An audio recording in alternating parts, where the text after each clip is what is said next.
Matapos nga ang halos 9 na buwan na kasama po natin sa lahat ng mga lakad natin si Karsaka mga kasaka, pinaayos at mas lalong pinaastig pa. Mga memorya hindi po talaga basta-basta malilimutan, lalo't ito nga po sana yung kauna-unahan kong naging sasakyan at dito nga rin po talaga ako mismo natuto kung paano magmaneho. Ang sasakyang pinaka-pinapangarap ko kung kaya't hindi ko na nga tinitipid to simula nung dumating sa buhay ko. Isang bagay na sobrang maaasahan, mapainit at ulan, isang pintuang napasukan, manibelang nahawakan na nagdala sa akin sa lugar na labis-labis po talaga ang kasayahan. Kasayahan nga ngayon tuluyan na matutulukan dahil sa mga pangyayari nung kaarawan ko na sumabog yung issue, nakarnap nga daw nabili nating sasakyan. Pero gayon pa man, kahit sobrang hapdi naman sa bulsa sa gastos na humigit sa presyo nung nabili po natin siya, kahit sobrang sakit niyang isipin na yung bagay na minahal na sa araw nga po pala na to, ibubuluntary surrender nga po pala natin siya nang walang refund na mapapa sa kamay para sa kakatahimik na rin syempre ng kanya-kanya nating pamumuhay.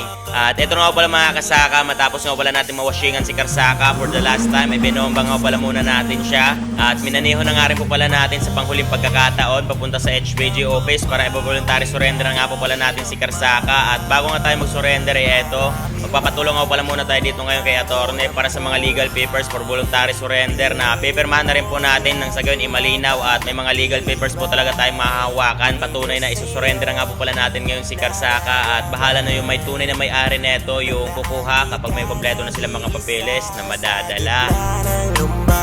May hangganan rin ang problema, bukas ay may pag-asa, gawing inspirasyon ang mali mo kahapon at ngayon ay bumangon sa hirap umabot. Kaibigan, huwag kang magpapadali kung batid mong wala ka nang kakampi sa iyong paligid. Patuloy na manalig, andyan ang Diyos sa nakikinig sa iyong mga daing na ngayon hirap ka man at tawirin. Baha ay patuloy mo lang languyin, umuho pa rin ang lalim.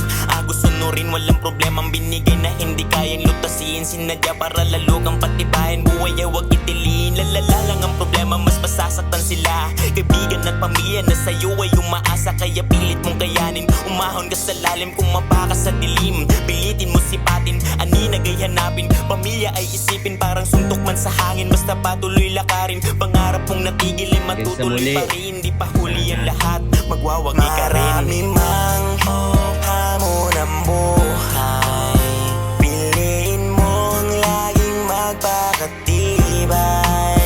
May Diyos sa'yo nagagabay, tandaang di ka nag-iisa sa gitna ng lumbay. May hangganan rin ang problema, bukas ay may pag-asa, gawing inspirasyon ang mali mo kahapon. Huwag mong piliin